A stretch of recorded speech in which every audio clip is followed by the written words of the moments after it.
সকলোলে নমস্কাৰ জনাই মই সুবৰ্ণাই আন এটা মোৰ সৰু আৰু সিম্পল ভিডিঅ'লৈ স্বাগতম জনাইছোঁ। আজি মই লৈ আহিছোঁ এটা ইলিছ মাছৰ ৰেচিপি লৈ। ইলিছ মাছ ভাপত দিয়া আপোনালোকে নিশ্চয় সকলোৱে বনাব জানে। মই আজি আনিছিলোঁ ইলিছ মাছ, মই তাকে ভাবিছিলোঁ ময়ো বনাওঁ আৰু আপোনালোকৰ লগতো শ্বেয়াৰ কৰোঁ। এয়া কেইটামান বগা সৰিয়হ লৈছোঁ, তাতে আদা নহৰু দিছোঁ, দি লৈ পেলাই অকণমান জিৰাও দিম, দি পেলাই এইখিনি ভালকৈ মিক্সিত পিচি ল'ম। আপোনালোকে বাৰু কিদৰে ইলিছ মাছ খাই ভাল পায় মোক জনাবচোন কমেণ্ট কৰি। মই এইদৰে খাই খুব ভাল পাওঁ। ইলিছ মাছ আনিলে মই এইদৰে বনাওঁৱেই। এয়া চাওক হৈ গ'ল। মই সম্পূৰ্ণকৈ পিছা নাই, অকণমান ৰাখিছোঁ, মই বাকী গোটা গুটিকৈ ৰাখিছোঁ যাতে খাই ভাল লাগে। তাৰপিছতে মই বাৰীৰে হালধি পাত এখিলা ছিঙি আনিলোঁ। হালধি পাতত মাছখিনি দিলে খুব ভাল লাগে খাই।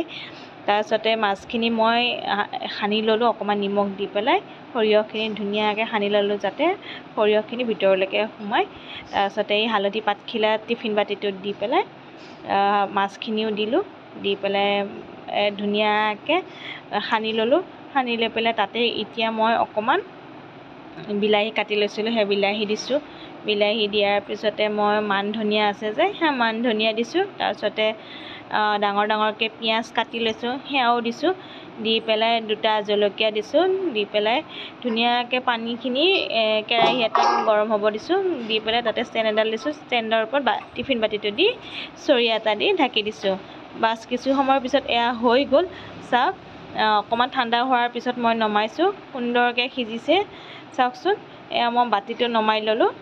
তাৰপিছতে গৰমে গৰমে পৰিৱেশন কৰিছোঁ। এয়া ভাত আৰু ভাজি লোৱা ইলিছ মাছ, আৰু এয়া চাওক সুন্দৰকৈ সিজিছে ইলিছ মাছখিনি, খাবলৈও খুব সুন্দৰ লাগিব। এয়া চাওক আপোনালোকেও বনাই চাবচোন।